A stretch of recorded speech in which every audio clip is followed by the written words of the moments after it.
Sorry.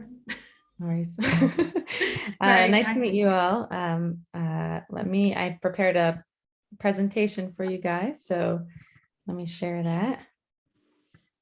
Um, I will say that I have like a lot of cool insights to share with you guys, but the way that I like to present is a much more like collaborative presentation. So if anybody has any comments or questions or thoughts, feel free to stop me at any point, and we can address those. So today I'm going to talk to you guys about online behavior from the psychological perspective. I'll give you a little bit of a background about myself. So Rachel Zalta.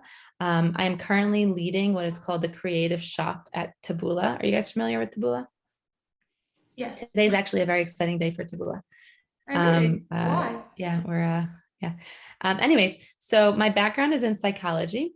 So I have an MA in social psychology, and I guess my passion is data storytelling. So looking at data that companies have. So most companies, like big, small, they all have data on how people are using their services or their tech or their app or their website. And that data is usually wasted. Like companies just like store that data, and then at a certain point it's too expensive, so they throw it away. But that data is actually really valuable. It could be really valuable. That data could be really interesting, and it tells really interesting stories. So that's a big part of what I do for Taboola. I look at our data. Taboola is an online advertising platform. So I look to see what people click on, and how it changes by country, and how it changes by time. So I have a bunch of cool insights that I'm going to share with you, that is part of this data storytelling. And yeah. And I have one more question for you guys. How many of you have advertised before, like digital advertising? A little bit. A little bit. Okay. And how was it? Eh. Okay. So hopefully the insights here could also be interesting and also help for future digital advertising. So this is this demonstration here is what Taboola is. So Taboola includes an infinite feed of content. It's considered recommended content, as opposed to those banner ads that kind of pop up on you. Here it's like 10 reasons why this company is doing so well in Israel, right? And then you click on it and it's an article. And after you read that article, you have an option to leave your information or to purchase something. So it's a little bit of a different way of advertising, as opposed to click here, big sale right now, which is what a lot of times other platforms do. So you'd usually, we appear in like publisher websites, news websites around the world. And when you get to the bottom of the article, there's other cool articles that our advertisers pay to appear there. And we have an image here and a title. Sometimes there's a video as well. And so what we're going to talk about now is what kind of behaviors do we see with this, with these ads, with these images, videos, titles, and clicks. So before I get into the actual images and titles, I want to ask you guys about the clicking behavior. So if we look at global data and we look at the CTR, which is the click-through rate, so that's the clicks divided by the amount of impressions, the amount of times people saw those ads. We see that the click-through rates are really high on tablet. It doesn't mean that people, that there's more clicks on tablet. It means that the ratio between the click and the impression is higher. So every time they see an impression, there's a higher chance they're actually going to click on it on tablet and on mobile. This is global data. And I want to ask you guys what you think we'll see in Israel. I know I'm talking to an Israel group here. More mobile. All mobile? Okay, interesting. So we do see very high mobile clicks, and there aren't a lot of people that have tablets in Israel, but the people that do have tablet in Israel are actually clicking much more on our ads, which is interesting. And then day of week is cool also. So when we look at global data, we see that people click less during the weekends. So Sundays and Saturdays. Any guesses to what we'll see in Israel? More on Sunday, Monday, and less on Friday, Saturday. Okay. Thing, just, oh, wow. So this is what we see. People don't click a lot on Sunday. I don't know why. Like there's definitely like culture in this, and people click a lot on Saturday, which is also surprising because I guess we have a majority, like a lot of religious people here, not majority, but a lot. But this is included Saturday night. So anyways, and then this one's interesting. So this is time of day. So when we look at global data, people start clicking like around 7 a.m. And then it kind of goes down probably when they go to work, right? Like, so they're clicking when they wake up and they're in bed, and then it goes down for a while. They bring their kids to school or whatever. And then it goes back up in the afternoon. What do you think we'll see in Israel? Okay, I'll show you guys the data. So there's like a huge spike early morning at like 8. It looks like, when they're in bed, maybe they're not clicking right away, but when they're having breakfast, maybe they are. And then there's like this pause of clicking. But then in the afternoon, like when they're eating lunch, it looks like they're clicking a lot. I'll tell you that Japan is really interesting. So Japan is so drastic. You see that like click, click, click, click, no click, like all day when people are at work, they don't click at all. It's like 0. And then at 12 o'clock, there's a huge increase in clicks. And then it goes down again. It's like people are only clicking on ads when they're on their lunch break, like nothing ever except for that. So that's definitely pretty interesting to look at how the trends change by country. And now I'm going to focus on the creative itself. So, this is obviously not exactly how Times Square looks right now, though I hope that it will look like this soon. And this is an interesting study that I'm going to share with you on the amount of brands that we're exposed to in one day, in 24 hours. And a brand could be anything from like an actual ad that you see on TV. It could be an ad that you see online. It could be an article that's sponsored. And it could also be a logo, right? Like a logo is a brand that's trying to affect you in some way or another. So how many brand messages or how many brands do you think we're exposed to in 24 hours in one day? Hello, like hundreds, thousands. Couple Okay. hundred. Sorry, I missed that. Couple hundred. Couple hundred. 70 to 80. I would Okay. go more than 1,000, I believe. Okay. Okay. How can So it be more than 1,000 if you're in a room? No one's advertising through your window, are they? yes, but they are Yeah, advertising through your yeah, phone. I look from my window and there is a building someone is building, and on top of the crane. Yeah, so that's like 3. It's like.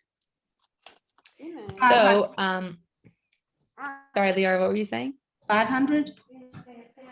Okay, so according to this study, and when I saw this, I was like, that can't be. So prepared to be shocked.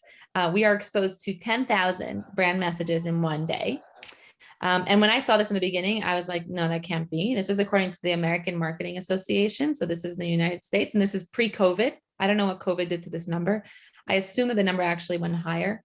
But I started doing a little bit of math. I'm like, okay, if I sleep like 8 hours and I'm up the rest of the hours and I divide it by 10,000, what it means is that in every minute I am exposed to 10 different brands. And I invite you all to look around either before or after and try to like notice what kind of brands you're exposed to right now. And notice throughout your day, like when you're scrolling down a page or when you're on your phone or when you're looking out the window or whatever you are, notice how many brands you're exposed to. And what that means for consumers is sometimes that it could be overwhelming, like if you're in Times Square in like this kind of picture. And what it means for marketers, and it's an important thing to keep in mind when we're marketing, when we're advertising, is that at the same moment where you're trying to grab attention with your ad, there are 9 other brands competing for that attention. So we need to work really hard to get that person's attention and actually get them to engage with our ad. And that has to do a lot with the creative, with the image, with the title, with the video, with whatever you choose in advertising language that's called the creative. So this is a really interesting site that me and my team actually put together many years ago. And not many years ago, 5 years ago, but for me, it's many. It's called trends.taboola.com. And I'll give you a little bit of a history of the site. One of my tasks when I joined the company was to put together best practices for our clients. So we have a client and they're like, which image should I use? What title should I use? And we had no idea, honestly, like what to tell them. Like we had like vague lines of like the kinds of things that usually work well. But in Taboola, and definitely this is my mindset, we want to base everything that we do on data. So what we did is we pulled tons of data, like 6 months worth of data from our network.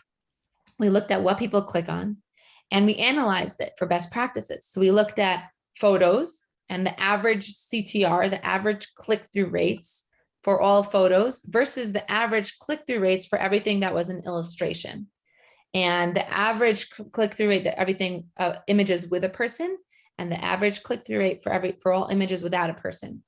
And we looked at the differences. And based on that, we put together a really beautiful PDF of best practices. So it was like, don't do this. Yes, do this. And we started giving it to clients. And a few months later, we decided to reanalyze the new data that came in based on the new behavior that we saw. And we found that the best practices changed. So even if before we saw that black and white images were getting high click-through rates, now we're seeing that colorful images were getting high click-through rates.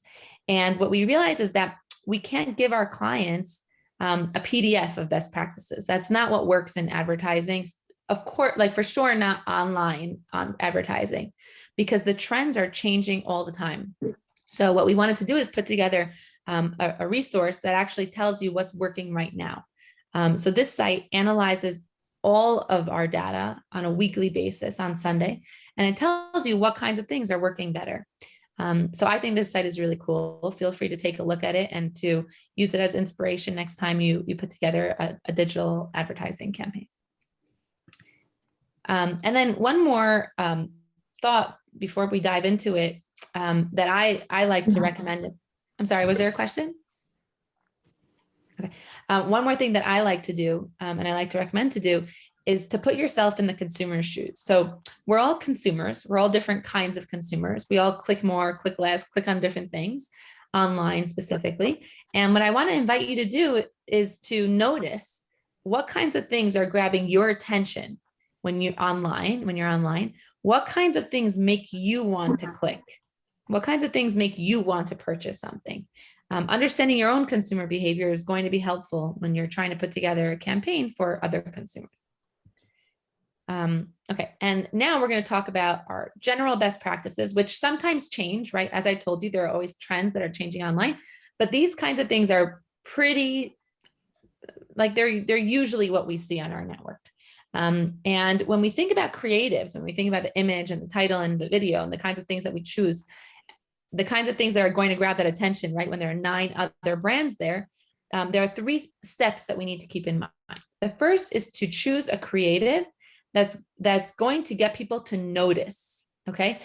Just because you're exposed to a brand doesn't mean that you're going to look at it. Okay, so I'm exposed to a lot of brands right now in my room, but I'm not focusing on it. I'm not looking at it. So what could get people to look and focus on your ad as opposed to others? The next step is getting people to click. Just because you look at something, and I'm sure you guys look at ads all the time online, doesn't mean you want to click on them. So what makes you want to click or not want to click on something online? And then the last step is to take action. Now in Taboola, or when I speak to advertisers or companies, some of our companies advertise for the goal of awareness, meaning they want people to know their brand. Most of the advertisers that I work with are performance advertisers, meaning they don't want people to just know their brand. They want people to actually click and purchase, right? They want people to click and sign up. And I think that's probably what most people here are interested if you've ever tried an advertising campaign. So the last step after people click is getting them to actually purchase, to actually sign up, to actually send a lead, right? So we want to step up. We want to focus on all 3 of these stages. And that's what we're going to do now. Any questions, Emile? Okay. So the first, Leora, did you want to ask something? Yeah. What do people actually, I mean, it's funny that you ask, but when I think about what makes me click on something, I actually don't know. So is there an answer to that? Like there've got to be so many different kinds of people and so many different kinds of reasons why you click. Yeah. Absolutely. So first of all, everybody has a different like personality. Oh, everybody has a different personality, of course, but people have different online behavior personalities, right? So I consider myself a very conservative online clicker. I don't click on anything. Okay. And there are people that they click all the time. Like I would say, like in this room, I would tell you that my grandma clicks on a lot of things. Okay. So she clicks on everything that like grabs her attention. So there are different personalities of people that click more, click less, people that click on certain things and don't click on others. That definitely changes depending on the person. We have access to data on like billions of clicks.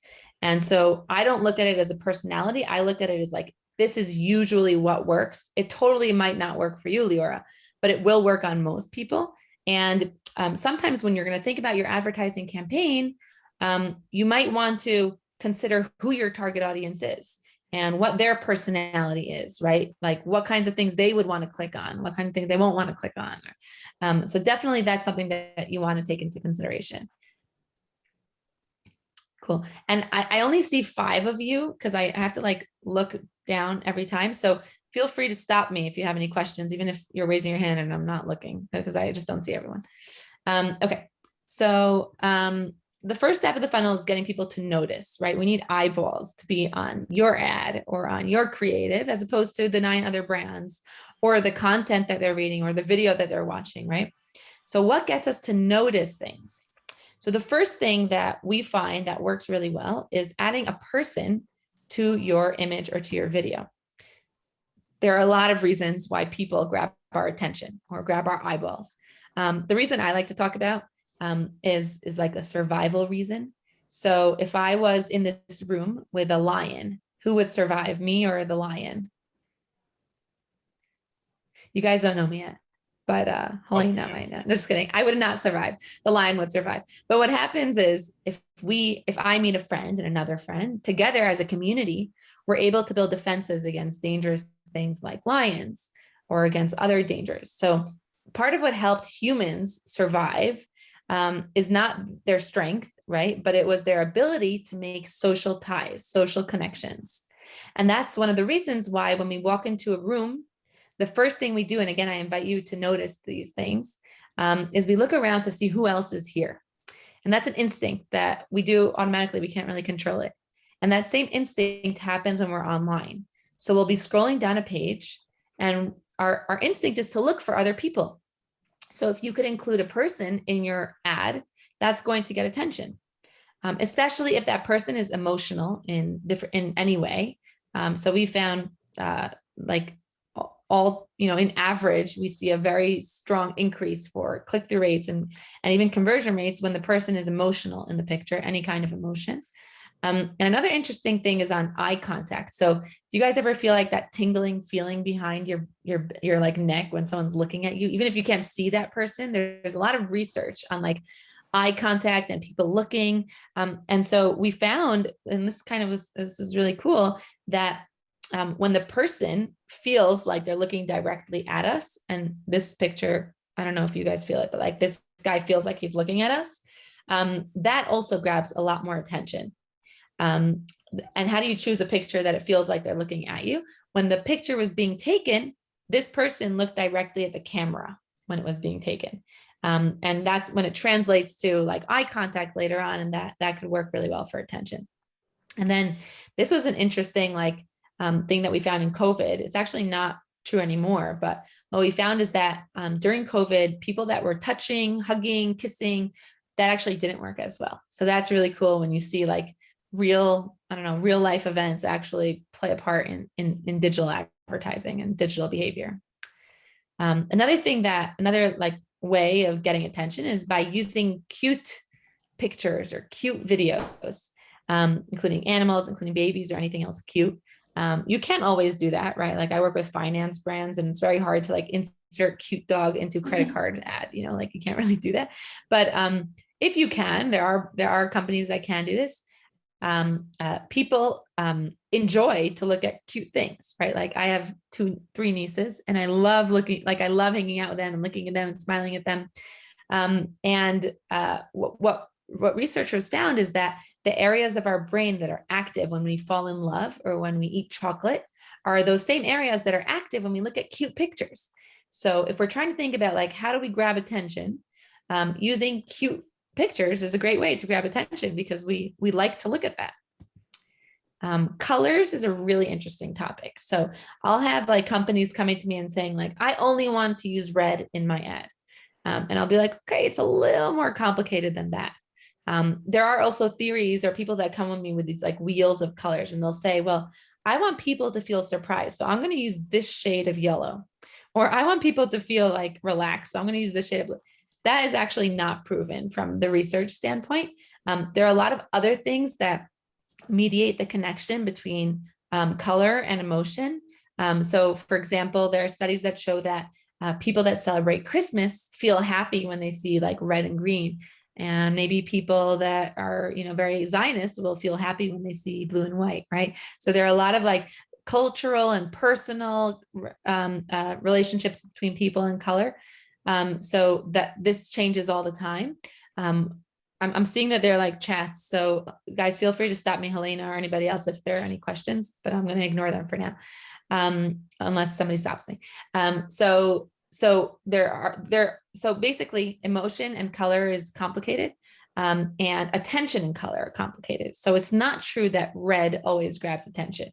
What has been found is that when you use a color that's different, that's incongruent, they call it, that's what's going to grab attention. So I want you to imagine a screen, and that screen is all black. And suddenly there's a little red square in the side of the screen.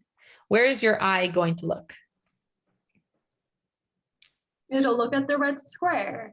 The red square. What happens if the whole screen was red and there was a little black square? Where would your eye look? I kind of feel like it would look everywhere.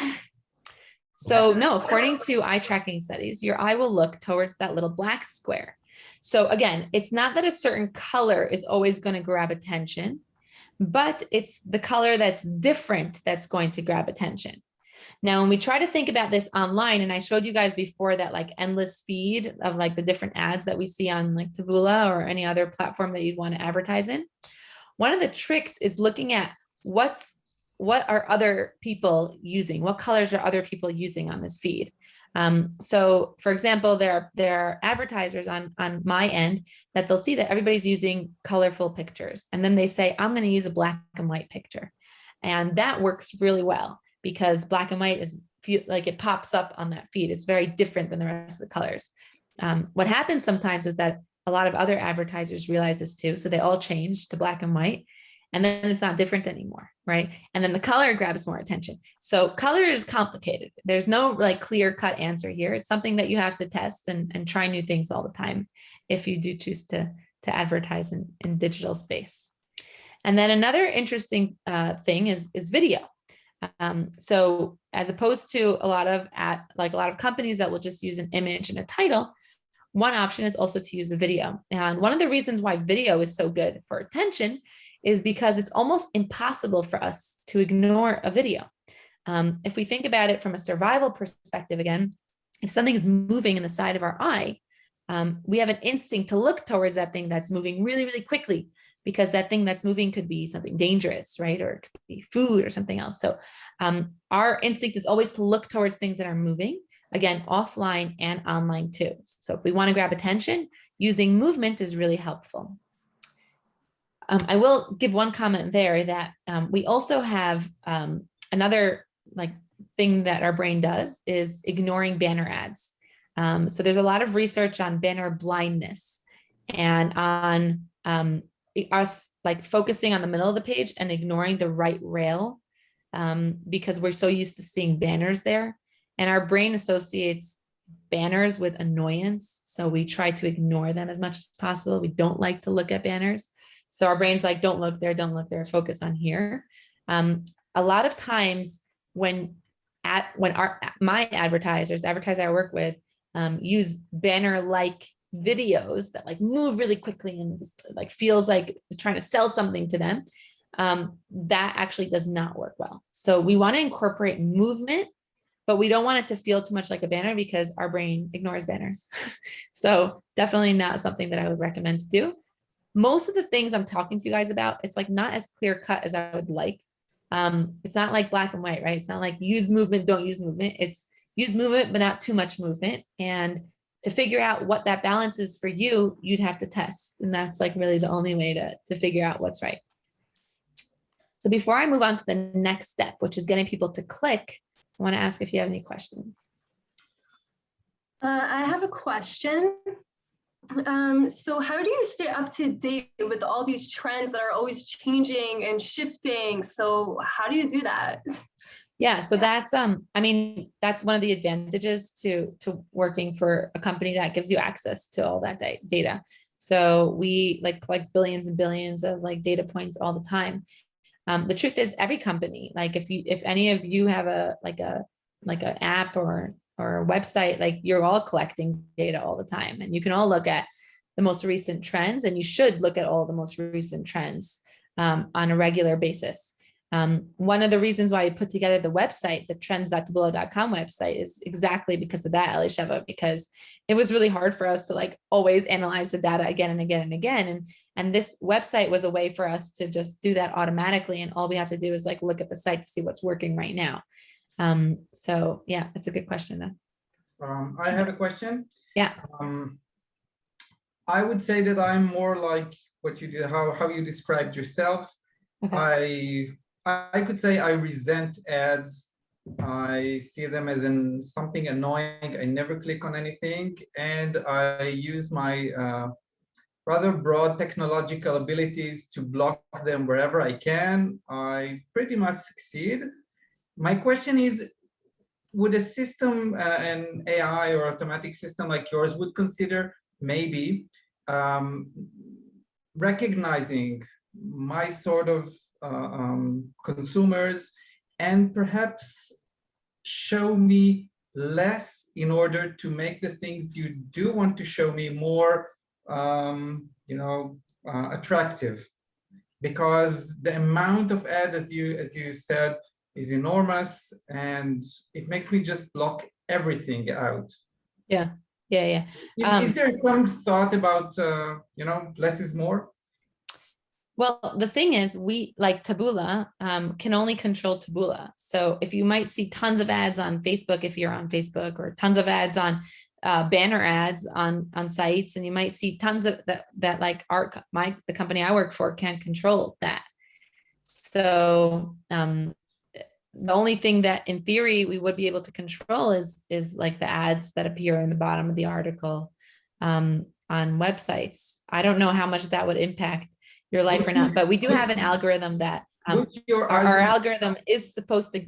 Sorry, do you want to say something? Yeah, I wanted to ask, would the people behind or planning the algorithm consider showing me just a blank rectangle if they realize that I'm not interested in looking at ads right now?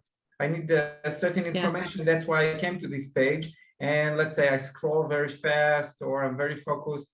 Just don't put anything in there and save it. Save my attention for some other time, and maybe when I scroll slower, or I don't know. Yeah, no, it's an interesting thing. It's not anything that I know that we've ever tested. But there are, like, our algorithm is pretty sophisticated in the sense that they do take into account things like how quickly you're scrolling, or what time of the day it is, or what device you're on. And based on like thousands of data points, they'll give you a recommendation. They won't ever really give you a blank like square, but they probably will give you certain types of recommendations in certain times of the day, and depending on where you are on the page and how fast you're like, those are all things that they take into consideration. But again, it will decide which ad to give you, not if to give you an ad. But I think that's one of the reasons why I prefer Taboola as opposed to other advertising platforms, because really, from my perspective, I cannot stand the banner ads that are jumping at me. Like, I don't want that kind of stuff. And I do appreciate reading an article about a brand. Like, if there's let's say, I don't know, I like to shop on Macy's. I don't know, whatever. It's one of our big clients. So let's say Macy's has they're trying to sell a shirt. So they can show me that shirt over and over and over again, and I'd be pretty annoyed and I would not want to buy it. But they could also say, you know, these are the 5 trends for the season. And I would click on that because I want to see the trends that Macy's is selling this season. And then if that shirt is there, I might buy it. But it feels much more in my control, and it feels much less aggressive. And that's kind of the Taboola way is much more like much less aggressive in that way, and much more like focusing on content and on branding and on interest and giving value to the user. So advertising is complicated, but I prefer to be on this side as opposed to on like the banner ad side. But I get your concern, Idan. For me, Idan? it's a bit funny to see that you believe that a popping banner or a fast-moving banner is very different than slow-moving video. For me, it's the same as a consumer. Something that is trying to grab my attention, and it makes me resent it the same. I can feel I'm being manipulated, or you know, someone is screaming, "Hey, see here, see here!" So I'm pushing it harder. I'm pretty sure I'm not. I guess ad blockers were made for people like you. I'm glad they exist. Anyways, let me go on, and we could definitely discuss this later. So we spoke about the first step, which is getting people to notice our ads. The second step is getting people to click on our ads. And how do we do that? So there are a lot of different strategies there. I'm just going to give you a few cool like examples for things that usually work for us. So this is one example. We have everyone is using this new business or the new business. Which one do you think is going to get more clicks? The everyone. The everyone. Any thoughts of why? Because nobody wants to be left out of the trend. If everyone's using it, why aren't I doing it? I mean, not that it would apply to me, but right. So that's called the bandwagon effect in like psychology language. It basically means like if everybody in my house right now goes to the corner of my room over there, then I'll go to that corner of the room in there because I was like, ooh, what's everybody looking at? What is that over there?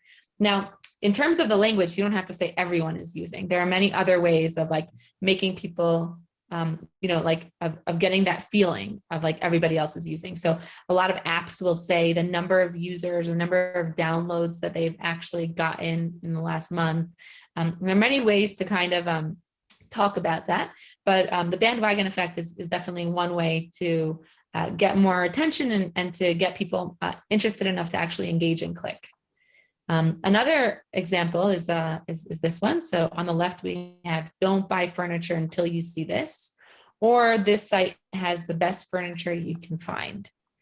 So which one do you guys feel like clicking on more? The one on the left. one on the left. Why?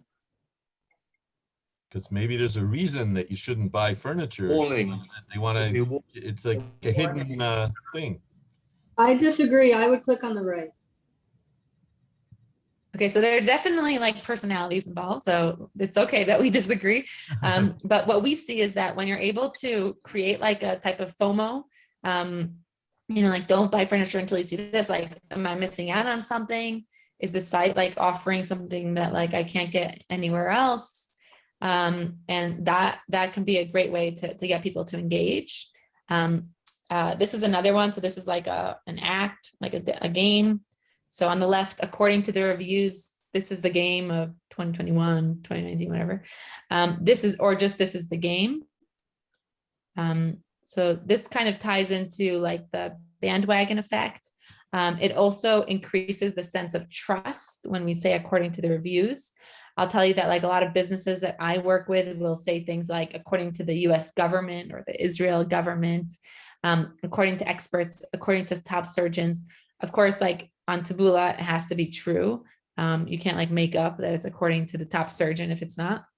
But any kind of person that people trust more that you could call out in your title is going to get people to trust you more and engage, of course. And then this one's interesting. So this is the same title, but it's different images. And this actually changes from platform to platform. So there's one ad here that would do really well on Instagram. And there's one ad here that would do really well on news sites, which is Taboola. Which one do you think would work well for which? The right would do well on Instagram and the left would do well on other platforms. Yeah. Sure. So that's what we see. I mean, I don't have access to Instagram's data, but I do see on my Instagram what works. And what we find is that, and this is called native. We always want to be native to the platform that we're on. The organic content on Instagram is usually beautiful, filtered, and staged. It's like, you know, I use Instagram a lot, and I choose like the most beautiful pictures. On Taboola, the kinds of ads that you see on news sites are real stories that we're seeing that are, you know, about like cool, interesting things. And the images that work are the images that are similar to those, the organic images that are working right now on these news sites. So if you want to advertise on Taboola, these are the kinds of images you want to use. If you want to advertise on different platforms, then you might want to use more beautiful images. And this is a case study that we have. Could you look to wrap up in the next 5-ish minutes? Is that doable? Yeah. So I could skip on some of these. This is like a mystery strategy. So here's why guys are obsessed with this underwear. That could definitely be translated to any business that you have. Like here's why, you know, Israel entrepreneurs are obsessed with this service. And then here's another one. So the sense of urgency, if you have any like end date for sale, or if you have any like seasonal time where people need to do something by, including that in the title could be helpful. This is another trust example. And this is like flattering your audience. So saying something like, you know, smart homeowners are doing this, or savvy millennials are doing that. That's another way to kind of get people to want to engage more. And then the last step, and this is where I'll end, is to get people to take action. So after they've clicked, usually there should be an interesting article about your service or about your company on that page. And hopefully they'll click on the call to action under that article and actually sign up to your service or business. But there are also things that you can do from the title or the creative standpoint that will increase the chances that we'll get more conversions. And I'll skip on this one, but this one's an interesting one. So adding a call to action. So saying something like apply now in your title is going to get you more conversions, more applications.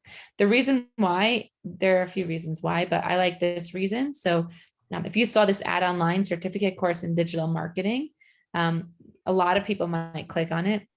My sister is an artist, and she might click on this because she knows that her sister is in digital marketing, so she wants to read up about it. But we won't get a lot of conversions. And what happens when we add the apply now is that my sister, who's an artist that wanted to read it just to, you know, whatever, just to find out, is she going to click on this or no? No. She's not going to click on this. So we'll be getting less clicks, but more conversions, more people that are actually going to take action. They're actually going to apply. Another thing is like including the price in your title is helpful a lot of times, because in this example, people that don't have an extra 90,000 euros to invest aren't going to click here. So we're filtering out people that aren't relevant. And the people that are clicking probably do have an extra $90,000 to invest. So we'll be getting more conversions when we add a price point. And then I'll end with this one. This is calling out your target audience. We spoke a little bit about your target audience before, but if you could say something like, if you have an iPhone, or you could say, you know, people between 50 and 65 are doing this, or business owners who are having trouble finding talent are doing this, right? Anything that you could, you know, calling out your target audience in different ways is going to ensure that the people clicking are relevant people, right? Because those are the people that you think are going to convert. Those are the people that are probably going to sign up for your service. So I will leave a few minutes, or I don't know how much time we have, Helena, but for questions, if there are any. Time for maybe one quick question, if anybody has. Just something short, if I may. You Thanks go very for it. much, Rachel, for the amazing presentation. For me, you know, all these ads that are popping up, whether you're surfing on the internet or on your on a certain site or something, it's like a distraction. I kind of agree with you, Don. You know, when you're driving, you have to focus on driving, and you can't, you know, look at all these billboards on the side. I mean, the photo that you showed of Times Square is ridiculous. I wouldn't look at any of those because it's just there's too much. So it's not going to sell anything for me. And you know, if like Idan said, if I'm doing a job and I need to research something, I need certain piece of data and I need to go to a specific website, I don't care about all the things that are jumping up because I'm concentrating on doing the job at hand. You know, if it's leisure in the evening and I'm just, you know, maybe I'll look at a few, but I'm not, you know, that's just me. Yeah. So sorry, I have a question. Do you want to answer him first? I mean, I don't know if it was a question or just like sharing your experience. But I mean, I get it. I know on Taboola, one of the placements that we see has the best engagement is the bottom of the article. And I think that's because we finished the article. We're not like being bothered in the middle. And when we finished, a lot of people, maybe not you, maybe not all the time, are looking for another interesting thing to engage with because they just finished reading the article that they wanted to read. And so that's a placement that works really well, as opposed to like middle of the article or like the side, the banners, like those kinds of things don't work as well. But I understand your frustration. Elisheva quickly, and then Sarah, and then I'm going to do the final breakout rooms. So just want to ask about, what do you think about email marketing and also like the very classic marketing, like you post something outside, like on a poll that says like, oh, Qigong class is starting soon. What do you think about that type of marketing? I mean, they work. That's like considered more like traditional marketing. But yeah, like billboards for sure work. I don't know if people are going to go right away and like download an app. So it doesn't help like all different kind of actions. And it's better for like what's called upper funnel for like more awareness stages. Email marketing is also like could work very well. When I've done, like I've helped email marketing campaigns before, and I focused on like the title of the email, because that's also like, as opposed to clicking on an ad here, you're going to open that email as opposed to just delete it. So that title like actually has a huge impact on like if that email marketing campaign is going to succeed or not. So there's a lot to study in like both of those areas. But yeah, they could definitely work. And lastly, Sarah. Yeah, hi Rachel, thank you for an excellent presentation. Which demographic do you think responds the best to Taboola content?